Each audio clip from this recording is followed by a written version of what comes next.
Hi, everyone. There are still people logging in, but it looks like we are right at 1 o'clock. So I want to go ahead and get started. First of all, thank you so much for being here. I know as fundraisers, you guys wear a lot of hats and you're very busy. And I really, really appreciate the time that you are taking out of your busy day to learn how to make the most of your brand. We are super excited that you're here, and there's a lot of great stuff to learn. Before we get started, I just wanted to introduce myself. I am Abby Jarvis. I am part of the team over at Qgiv. We're all about helping nonprofits raise more money, and we specialize in online fundraising. And we know that having a great brand is a really key part of having a great online fundraising strategy. That's why we're so excited that we have Sarah here. She's going to share some awesome insight that will help you tweak your brand to make you more successful online. I know there are a few Qgiv clients here with us. If you have any questions at all about how we can help you apply today's takeaways to the work that you're already doing on Qgiv, let me know. If I can't answer the question for you, I will put you in touch with someone who can. And I know there are also a lot of non-Qgiv users, and everything we're going to talk about today applies to you as well. Although I will say, if you have any questions about Qgiv, feel free to reach out to me and I'll get you in touch with the right person. For your edification, we are recording this webinar. We will send a recording after the webinar is complete. So keep an eye on your inbox. You'll get an email from me probably tomorrow or Friday at the latest, and it will include a link to the webinar and a bunch of other resources that will help you with your ongoing branding activities. And if you have any questions during the presentation, just pop them in the chat box. We're going to have a Q&A session at the end, and I'll be able to track your questions and make sure we get those over to Sarah. Speaking of Sarah, with us today is Sarah Henry. She is part of the team over at Elevation. They are a web design company that specializes exclusively in nonprofit websites. So she's definitely the girl to tell you how to start branding your nonprofit. She has a ton to go over, so with that, I'm going to turn it over to Sarah. Hi, everyone. So thank you so much for joining us today, and thank you, Abby, for that wonderful introduction.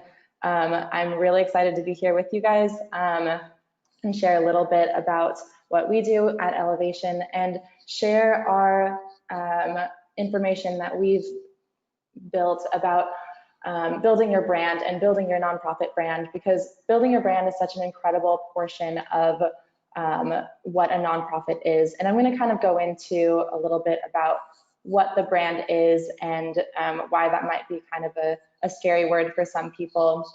So let's just get started. So a little bit about us. I am the content marketing growth strategist here at Elevation. We are a full service web design agency, and we are dedicated to helping all nonprofits tell their digital story. So we are equipped to help with all sorts of digital solutions. These include web design, graphic design, branding, SEO, including Google Ad Grant Management, email marketing, and social media. So we really have a wealth of knowledge on what nonprofits can do in order to really make the most of their online presence. Along with that, we are really dedicated into making sure that we are closing this digital divide and making sure that nonprofits who have more limited resources and don't have the same opportunities financially as for-profit organizations are able to stay relevant and for front runners in the world of nonprofit and technology. So I'm Sarah. I am, like I said, the content marketing growth manager here at Elevation. I'm born and raised in San Francisco, so if anyone's from California, then missing that a lot right now, because currently I'm living in Buenos Aires, Argentina. We have a branch down here, and it's been an absolute pleasure living and learning Spanish and being here, so that's what I'm doing now. I've been working in the nonprofit sphere for about 10 years and also have background in producing and marketing in the for-profit sphere, and am dedicated in technology and psychology. So a lot of my background is studying psychology and how marketing strategies and digital media and those types of things influence each other. All right. So today what we're going to be talking about is a little overview of what is branding in general, what is the psychology behind the nonprofit brand, and really why is it important for your organization. And then we're going to go into creating the actual brand style guide, and then how you can implement that across all of your different platforms. So let's get started. Nonprofit brand. So the brand is a tricky term. Brand originated in the for-profit world, and it was a way for consumers to associate a group of products or services that come from a specific company under a specific logo or visual. So that was kind of the origination of this brand back when marketing was becoming new, and companies were realizing that when they put their visual in their logo, people began to make associations and were able to recognize when they released new products. They were able to understand that this was from the same organization or same company, and it was something that already trusted, so that trust was able to carry over. So that word brand has really shifted a lot in the last 100 years or so, but really in the last like 50 years, and most importantly, in the last 10 years with the rise of social media. So let's talk about today's brand. So this is a heavy slide, but don't worry, I'm going to break it down. So today's brand is what I like to consider is the net accumulation of your virtual and interpersonal interactions under a specific individual or conglomerate that can create a unique representation encompassing both the reputation, mission, and expected outcome of potential interactions. So this is kind of a lot to take in, but in other words, this is the idea generated inside a person's mind based on all of their previous interactions with the organization, of the mission and the reputation. So I kind of like to think that even the word brand has its own brand, kind of an example here. So a lot of times when people think of brand, they think of for-profit companies, they think of marketing tricking tactics and psychological influence. And so the word brand kind of has a negative brand in our day and age. But I think that that is shifting, and it's something that we need to now embrace as the brand is so much more than just the logo and just the influence. The brand is becoming your mission. So here's a quote that I read and really resonated with. So I'll read it for you guys. You are a brand whether you like it or not. You're going to leave some impression in a person's mind, and it's your choice whether you want to actively manage that impression or whether you want them to come to their own conclusions of what they think about you. It doesn't matter whether you're a one-person advocacy organization or a transnational INGO. So this is by Ingrid, I'm going to butcher this name, Serena, and she wrote this based on the nonprofit brand, as we're entering this day and age where everyone carries a brand with them. And being afraid of this word and not embracing what it means in this day and age is going to really hinder your fundraising and outreach because you're not able to fully control what your brand stands for. So the power of the brand in this day and age, the brand is able to do so much more than drive consumer spending behavior. The nonprofit brand these days has an immense power of planting your social mission inside the minds of those who interact with you. So building your nonprofit brand is going to be your slow but steady way of changing the world. So what this really means is that your brand is now going to, like, when it implants itself into someone else's mind and they create their own understanding and representation of what your brand is, this brand is now your mission statement. So you have put in your mission statement into their mind, and that's something for them to hold on to and carry with them, bring into conversation and talk about. So you really want to focus on making sure you're doing everything you can to put that mission into their mind and reaching all possible areas. So in this day and age, your brand should be your mission statements. So everyone has a mission statement. If you're a well-established nonprofit or if you're a one-person operation, everyone has a mission statement. And when you want people, what you want people to think about your brand is going to be that statement. So keep that in mind in all of your, and basically for this entire presentation of how can you use these tactics in creating this visual brand style guide to tell the story of your mission statement. And so one thing that I really want to touch on is this idea of brand integrity, because nonprofits and for-profits have a little bit of a difference here, whereas some for-profit organizations might not need this sort of brand integrity, but nonprofit organizations, this is an absolute essential. I mean, it's essential for for-profits, but some of them might not follow it as well. So the brand integrity is this idea that the organization's internal identity should be aligned with the external image, and both of those are aligned with the mission. So basically, this is saying that how your organization runs on the inside, what you guys are really doing on the forefront, like in your daily lives as your job, and how are you presenting that in your external brand image. These should both be aligned. So don't be representing yourself as something that it's not, because this then creates, you're not following brand integrity. And this is a really big essential, both for creating trust and building a reputation within your organization and within the people who are surrounding it. So it goes both ways. If you have a very large organization, keeping this internal identity and will inspire both volunteers and workers, and at the same time, the external image influences those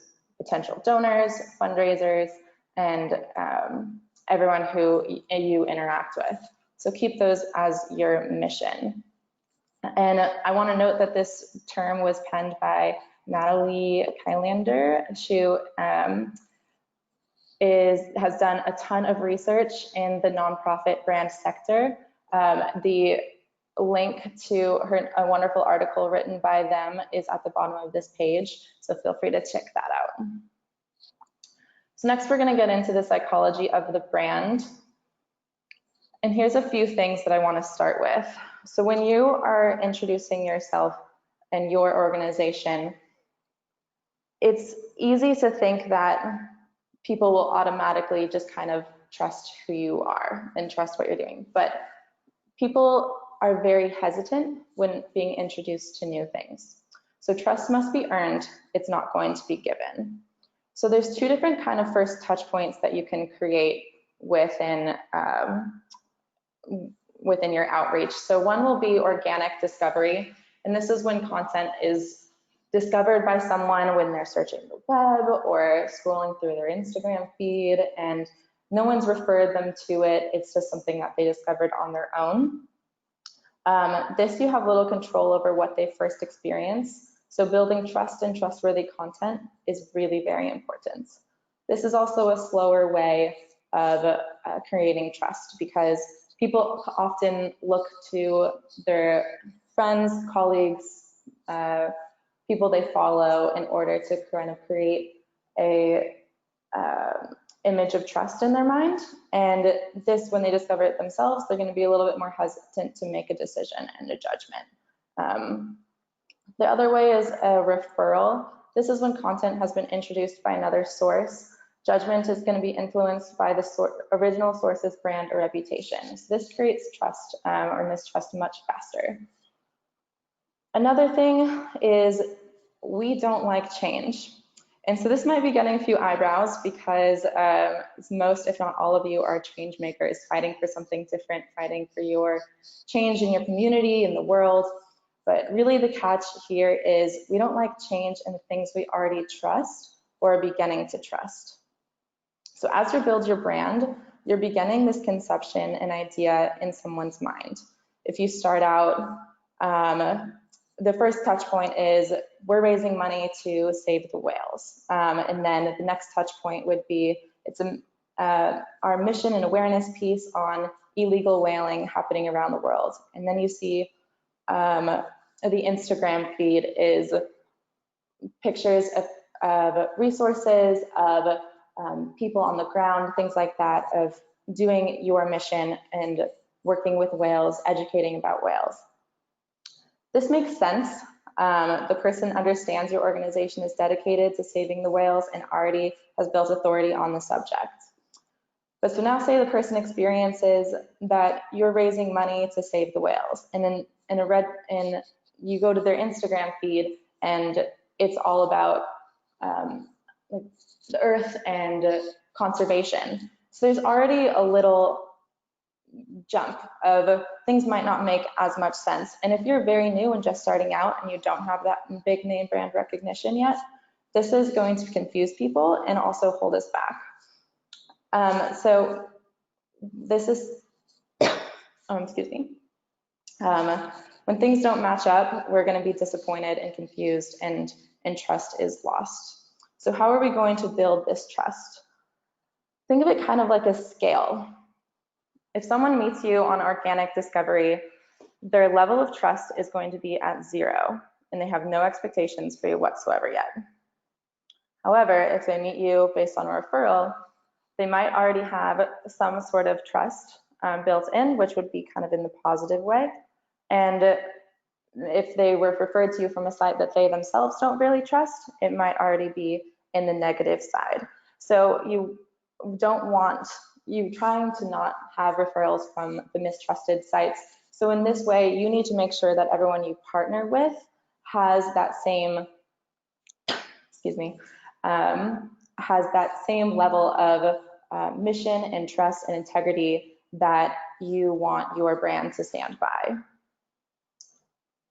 And basically, once you start out from that spot, depending on your actions and their interactions with you, trust will be gained and lost based on how you fulfill their expectations. So when you meet their expectations or succeed their expectations, then the trust is going to go up. And the more they trust, the more they're going to be able to actively predict what you are going to do, and then become more active, loyal fundraisers or donors, constituents, people like that. And it can go the same way also, or go the opposite way. If you have built up trust and expectations within a person, and then you break that trust and something is confusing, something is different, that's just going to hinder. And you don't want to have that be hindering. And so I'm going to talk about all of the ways to make sure that foundation of your organization visually doesn't allow that to happen. So these expectations include consistency, predictability, transparency, professionalism, and your tone and voice. So we'll kind of go into all of these, but consistency is going to be over not only your visuals, but also your mission.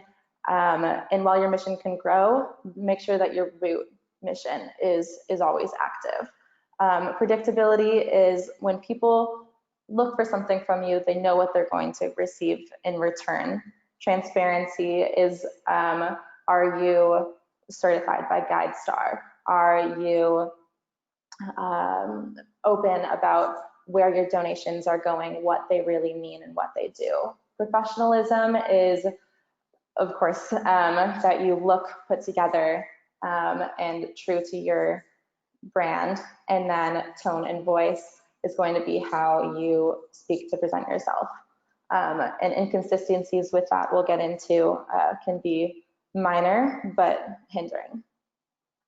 So let's talk about your brand style guide. So your brand style guide is a lot of people like to put it in a PDF document just so it's right there in front of you. It's an accumulation of starting with your mission statement, your visual guidelines, which we're going to go into in depth, partner practices in order to maintain your level of trust that you desire, and guiding principles, things like that. There's tons of resources online of other organizations. WWF has a really great brand book that you're welcome to look at, but just doing a little Google search is a great way to get started and see what's out there. So we're going to jump into the visual guidelines. And so this is kind of a very touchy subject sometimes, because the bigger your organization gets, the more strict these are going to have to be. And so there's going to be a lot of regulations, rules, guidelines, things like that, which sometimes people can take as a little restricting. The goal of that is not to be restricting creativity. It's in order to maintain this consistency across all different platforms in order to increase your awareness and increase and optimize your spread in the world, so that when people see your brand and understand your brand, you're fully reaching that top point of trust and expectations, because there's no surprises, there's no inconsistencies.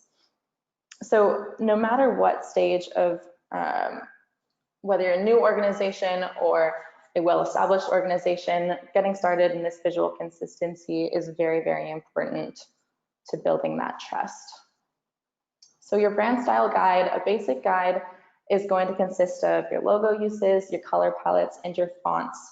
And a more advanced guide is going to have more rules on content, some mission statements, mood boards, which images you're going to use, icons, designs, basically anything that you put out on a constant basis should be included in your brand style guide. So it's a bunch, all of the collection of pieces that make up your organization's personality. So let's started with the logo first.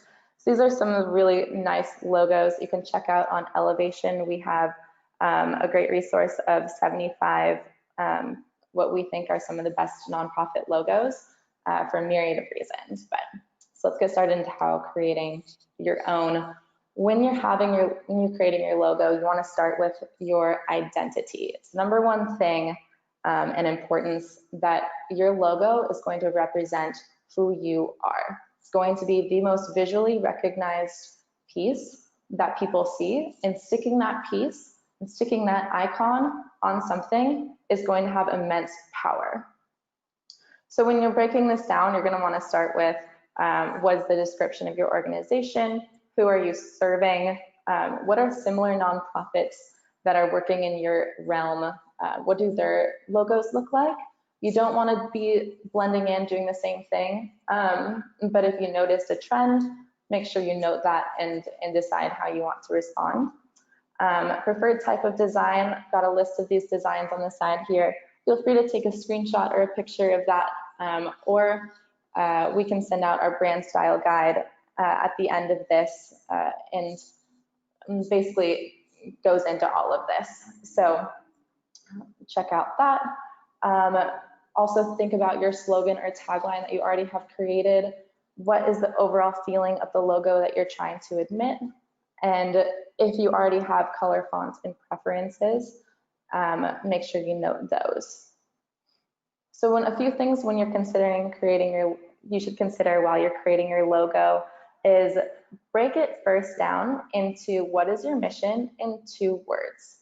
The importance of this is that if you're looking to expand and scale over time, your 2 words, most of your scaling is going to relate back to those 2 words. So this is now a scalable mission. So your logo should reflect that. Does it span over time? As you can see on the bottom, WWF started in 1961 with this very similar bear, with the panda, which is one of the most recognized nonprofit brands of our day and age. And while it's been able to grow over time, and it gets about a new face every 10, 15 years, it looks like, at the same time, the origins of it are stayed very true. One thing about that is flat design. So this is called a flat design. It doesn't have 3D looking images. It's based on a white background. It was a trend that kind of started about 15, 20 years ago, and it really has stuck. It doesn't seem like that's going anywhere, whereas some nonprofit or some logo designs with a little bit more frill tend to kind of die out after a little while. So you want to make sure that it spans over time. Another thing to check is the simplicity. Does each icon have a purpose? So you don't want it to be filled with random lines, random dots, things that don't matter. If you can take something out, take it out, because it's probably not as necessary as you think it is. And then it's able to just look much simpler and people can understand it and take it in faster. Another thing is it scalable? Are you able to expand in the future, and can you easily differentiate the different branches? So this is talking about if you are looking on expanding to having branches by cities, branches by states, are you able to attach that logo along with it of differentiating these different brands? So one thing to consider when creating your logo is the white space. Brands don't want to feel cramped, of course, so make sure that you have a amount separating this, since so much thought was put into your logo.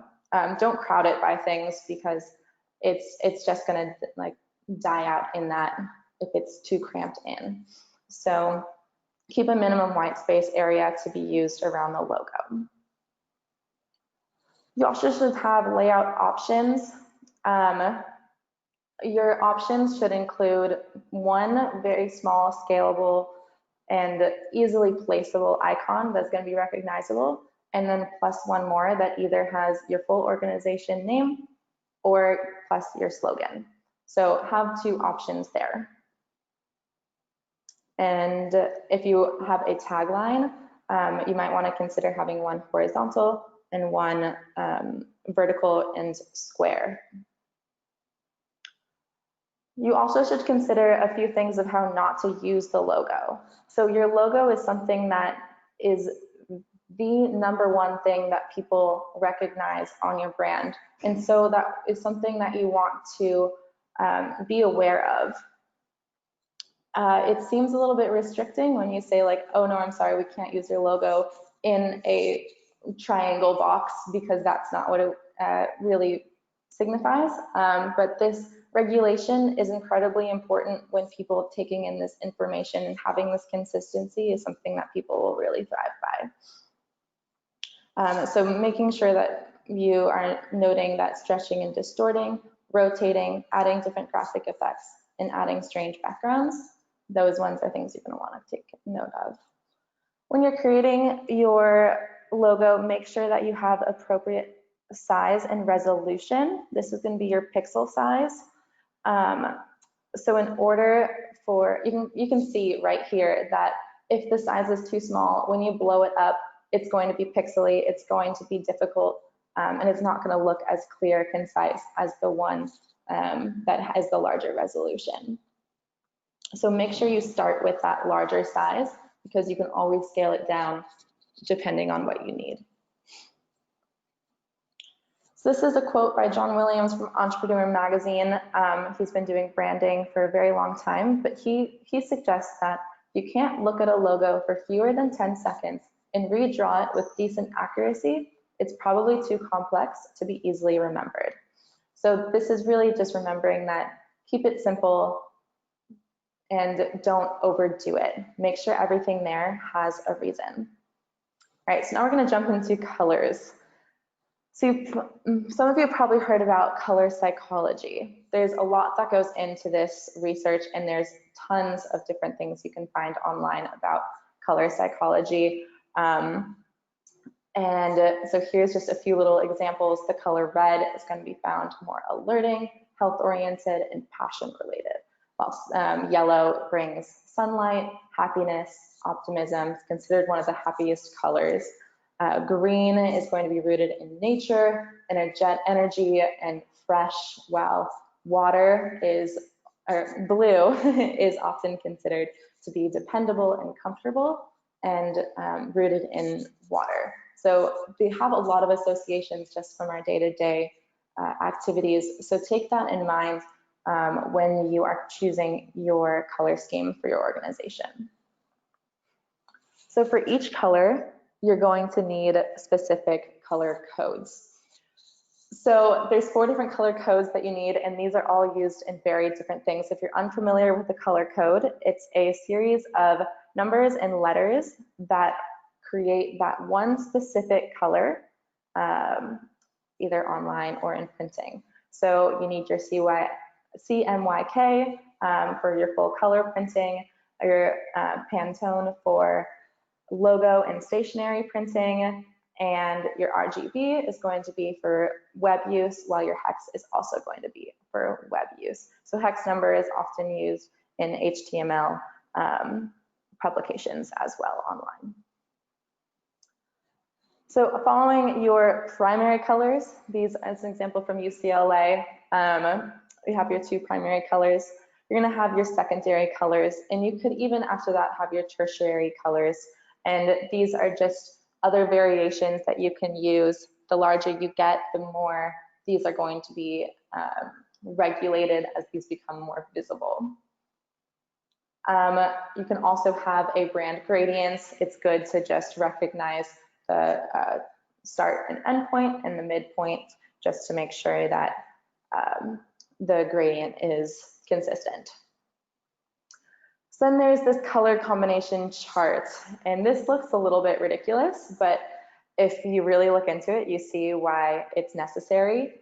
So on the top row, you're going to have all of your text, and on the rows going down, you see all of the different backgrounds. And you can see on each cell what the text looks like on top of that background.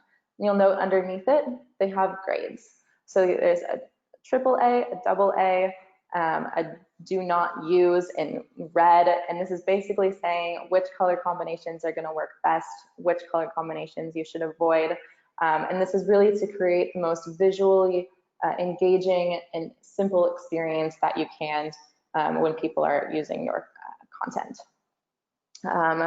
It's also nice to have a list of do nots, things like this of do not create your own gradients, do not use this type on this in case that is related to a different nonprofit, things like that. Just a simple list of just remember, don't use these colors or color combinations. So next up, you're going to have your font choice. I remember when I first learned about regulating font choice, and it was one of the most surprising things for me, and I was a little confused by it and taken back, and now I can see how incredibly valuable it is when actually promoting your brand.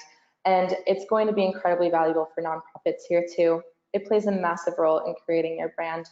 So you're going to use a main font and a secondary font. And that main font might come from the logo in particular, if your logo uses a font type.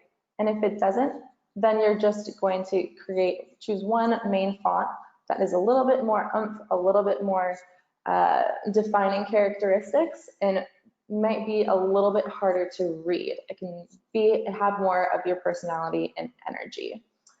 And then in the secondary font is going to be used for your publications, for your paragraph writing, for your content writing, your emails, things like that. So make sure for this one that you have variations in size, color, style, and boldness. So you're going to want to use like bold, book, regular, light, thin, and all those different kinds. And that will bring you more choices in order to create something more visual appealing to look. So these can include like Gotham or Helvetica for a more modern look, or Times New Roman or Georgia for a more professional or old school look. You're also going to have fonts that are more equipped for printing, and then fonts that are more equipped for web use. Google Fonts is a really great tool for web use, so feel free to check that out as well. One thing that's great to include in your style guide will be examples of what your title and paragraph outlines can look like utilizing both your main font and your secondary fonts. Next thing to look at is going to be your voice and tone. So the voice of the organization, I like to describe as, if you were a person, what would you be like? Or if your organization was a person, what would you be like? Choose 3 different adjectives that describe the overall voice of your organization, and remember those throughout all of your different forms of communication. Your voice is really going to be a major amount of play in your website because you have full freedom, blank slate, anything you can write. The tone of voice, however, comes into play when you're speaking on different platforms. So if that person was in that specific interaction, how would they speak or respond in that given platform? So let's go into voice a little bit. So when you're choosing your voice, you're going to be deciding between these different extremes. It's going to sit somewhere in the middle. Are you going to be more formal or more chatty? Are you going to be more detached, more warm, more professional or more wacky, more serious, more humorous, more laid back, or more lively? So a few things kind of just get you thinking about what your voice will sound like and what you want to stand for. Your tone is going to be a little bit different. Like I mentioned before, your website is going to stay more true to your voice. You have a full platform to write authentically. Emails are going to be, in this day and age, they're designed to be skimmed. People don't spend a lot of time reading long copy, so use strong copy but less words and focus on your headlines and call to actions. Social media is going to be quick and tends to be more human oriented. You have a little bit more freedom with that. However, if you are a very professional brand, that's a little bit tricky because you don't want to be casual and you want to maintain your essence of profession. So one thing that we recommend is that you want to speak in a professional voice that is not dry, but you want to speak as if you're in an interview. So have charisma, use some more interesting language, and that kind of creates the essence of professionalism in a more suitable environment on that social platform. So next we're going to go into your image options. Your images are going to be rooted in your website along with the content that you share on social platforms and other forms of platforms. So you have an option to choose vector-based, like Khan Academy is vector-based. While they use images, they're rooted in creative designs and graphics. Or you can do professional or in-house photography. This is WWF again on this side. Their focus is on the earth. The earth is there to be photographed and it's beautiful. So they decided to embrace that as they did. All right, so that's kind of the basics of what your brand style guide is going to compose of for the visual content. But now we want to actually implement this content. So what is that going to look like? This is going to be involved in your website, your print media, brochures, business cards, newsletters, on your social media, your blog, video, presentations, and your other fundraising resources. So your website is number one, and your brand is kind of the basis for your website. You are trying, that is your go-to for your organization. It has all of your information, all of your resources, and how to get anywhere that relates to you. So when people visit your website, you have to make an impact. You have 7 seconds in order to make that impact. According to the general attention span of people who are coming to your website, they generally stay for 7 seconds and make a decision on whether or not they would like to stay. So your goal is to send your message about what your organization is and what you stand for that resonates in those first initial seconds. So how are you going to do that? So we're going to go through an example from the American Brain Tumor Association. And so we're going to start with their logo and their colors. This is the 2 things that we have. Their logo, they have a large square and a horizontal longer form, plus their primary color and their secondary colors. So what does that look like on their website? You immediately see all of those colors. There's a great image in the back, but on the top, you have the gradient of their color. The initial CTA down in the center is in their branded color. And while it's not everywhere, it's not their main focus, it's how they create the illusion of their brand. So it's a really great start. So they're going from the issue area to organization impact, which tells their nonprofit story and importance throughout their homepage. So there's a lot of different ways that your website is trying to cover. So this includes your issues and your impact. So the one thing you want to note is that you're going to try to use as little text as possible here. Instead, you want to use powerful and high quality imagery. So you can see from here, the first thing you see is this beautiful image of a dad and his daughter and his dog. So their logo is correctly placed in the upper left of the page.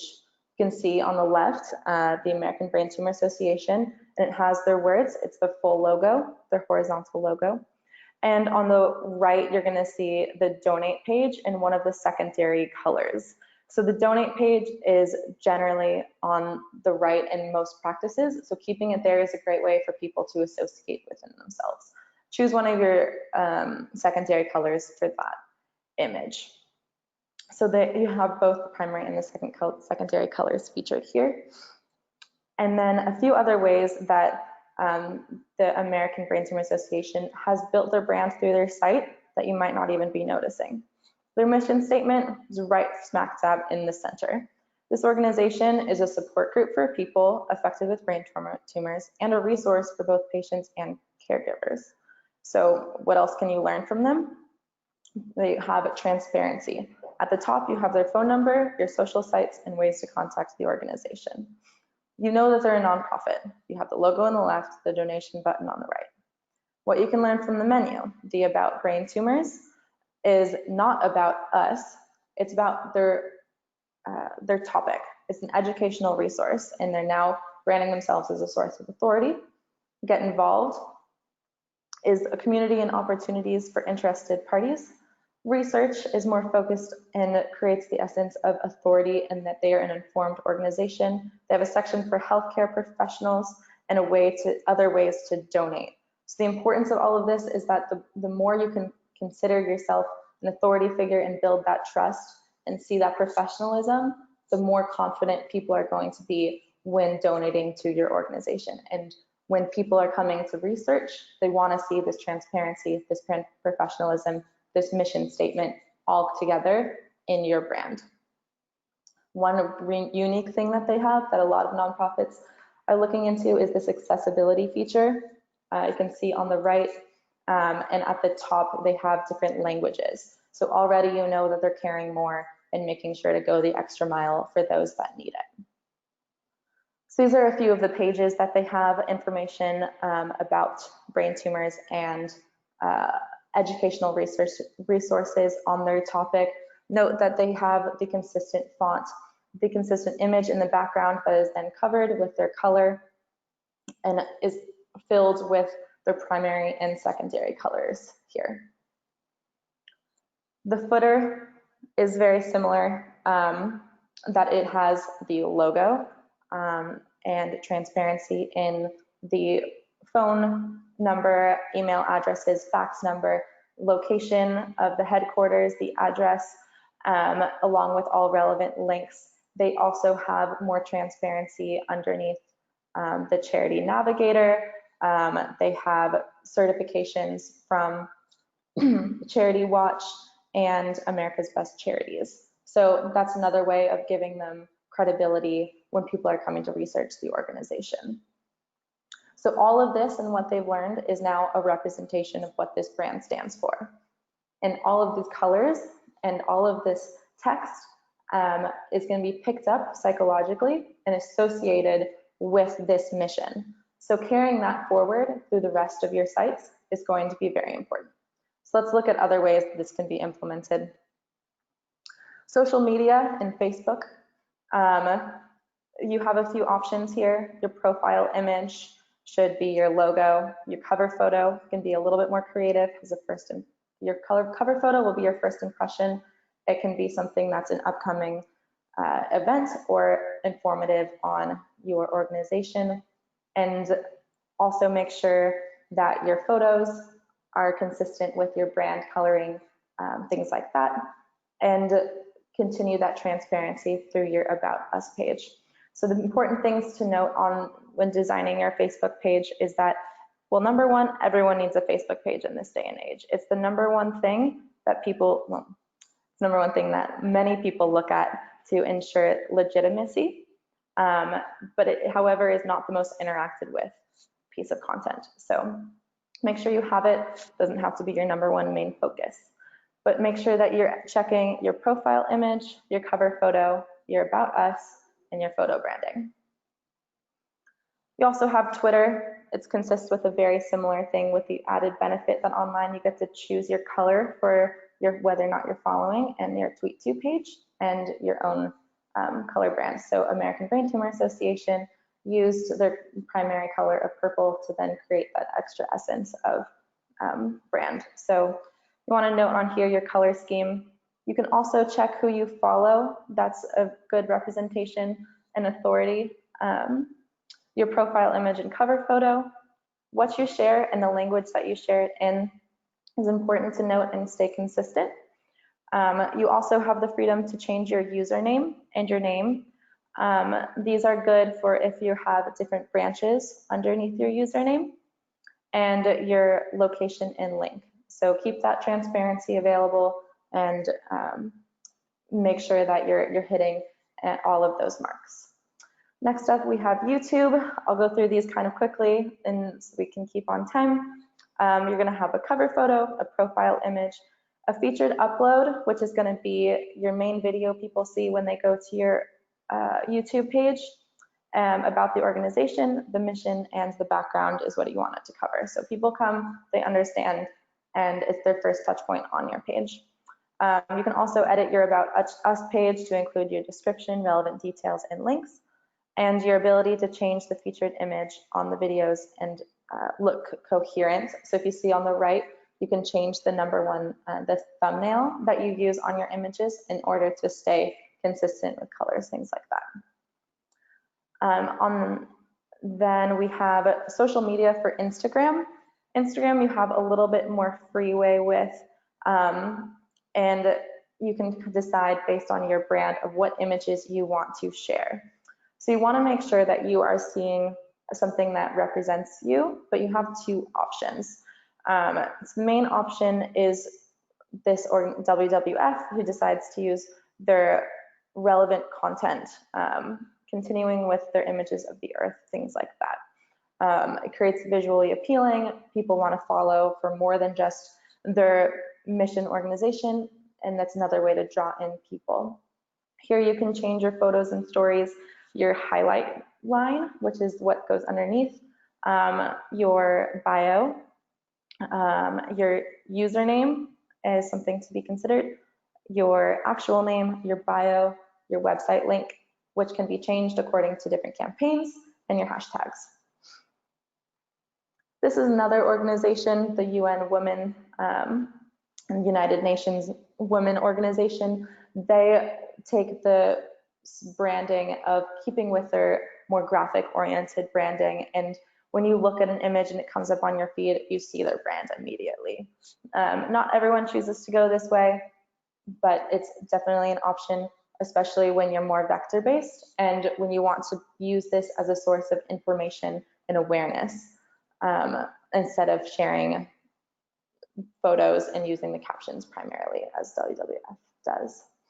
LinkedIn is another option. For this, you want to be checking your cover image, your shared content, which will be more professional and authoritative, and your website. Your employees will be on here, your company life will be on here, your bio and your About Us page will be all be on here. So this seems like a lot right now, but making sure that you have all of these covers creates consistency, creates authority, and creates professionalism within your brand. So a few questions to ask yourself before you start your social media account. How is this media account going to help us meet our goals? Who is the audience? And is this the correct channel to meet them? And do I have the resources to develop this effective content, execute it, and moderate it on a daily basis? It's a lot to do, and making sure you have that before you jump in or start a new account for a new branch, something like that, make sure you have those resources. A few things to create guidelines for. These are for large organizations who have branches in other cities, that it's good to create a sense of stability in your username, your profile, things like that. So it's good to take note of these. And then these ones, you guys will get the recording, but if you want to take a screenshot of these are the dimensions you want to use for all of your social media platforms. So here's Instagram and YouTube. And then we've got LinkedIn. And there's tons of resources for this online as well. HubSpot has really great materials, if you've heard of that. Also, you're going to want to create email templates. These are standardized, and you can create them and share them as HTML files for those who want to use them. They're great to have an announcement template, an event standard, an event light, newsletter standard, newsletter light, campaign oriented, basically whatever your organization needs the most and will use the most. Creating email templates that people can pull from and are consistent just adds the extra step, the extra mile in creating your brand. Presentation templates, you may recognize this from the beginning of our presentation here. This is branded in our own content. It has our colors, it has our font, and it has our signature gradient from the purple to the teal, and bringing that back around and having different options and keeping that consistent in your own webinars and your own presentations.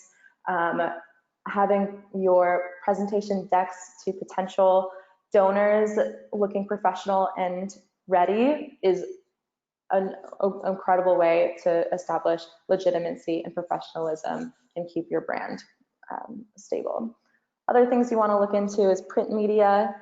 It's really great to get that extra level of professionalism to hire a graphic designer to create some drag and drop files for all of your potential forms of print media. This will save you lots of time in the future and create a really consistent brand look. So make sure it includes the colors, the logos, and the font. So thank you all for joining me today. If you have any questions, I believe that we can either get a few answered maybe if we have some time, or you can reach out to me. My email is shenry@elevationweb.org. I hope you learned something about branding and the importance of having your nonprofit brand, and found something valuable in here. So thank you guys so much, and love being here. Yeah, absolutely. I do have a couple of questions, and everyone, if you have any, feel free to pipe in. So one of the questions I had was related to the point that you made that people don't like change. But I also know people don't respond well to very outdated branding.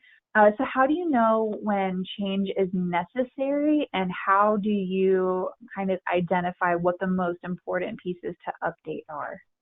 Absolutely. So rebranding is incredibly powerful and takes a lot of thought and consideration. And so when you reach the point where you have had your brand for a good amount of time, or maybe you've realized that people aren't really picking up on your brand as well as they should be, or you're looking at different trends and seeing that something that was very, very trendy back in the day of when it was created is not really being used nowadays, that's a sign that it's time for an update. And so that's the importance of when you're creating a rebranding campaign. All of this same thing will apply, except you're going to want to root it in your former brand and then transfer and update. So you need the foundation to stay similar. And that could be keeping that foundation of keeping your color scheme the same, or keeping some font choice the same, or using a part of your former logo and implementing it and growing it and expanding it. So you never want to wipe it clean and start fresh, because then you're just going to start back from number one and you're going to lose all of that consistency and trust. So rebranding campaigns, when you find that they're ready to get started, make sure that you take the time and consideration to go through all the different steps, see what is not working in particular, what can you save, and what can you expand on to create a more expansive and updated look. And brands go through this all the time. So there's many resources, and we've helped out many nonprofits with their rebranding as well. Okay, perfect. I have one more question, but in the meantime, Kim asked if you could put up the slide for LinkedIn. Yes. She wanted to write something down but missed it. Absolutely. Let me hop back there. All right, there's LinkedIn. Awesome. And I can go through these quickly again in a second too. Okay, just so if perfect. you want to take a screenshot or send the PDF even later. Another question that I had was about ways we can keep accessibility kind of at the forefront of our minds when we're choosing color schemes and fonts and even the font sizes. Do you have any best practices that we can share with nonprofits who maybe deal with older clients or clients who have different site requirements than we do? Right. Well, it's best practice for all organizations to remember accessibility these days. And a lot of a really good practice is to make sure that your fonts are easily readable and you're using enough white space when creating your different designs. The font size should be large enough that people can read it who have difficulty reading and are not so squished together that there's no white space in between, because then things can start running together. And according to colors, one thing that might be good to take note of is people who are colorblind,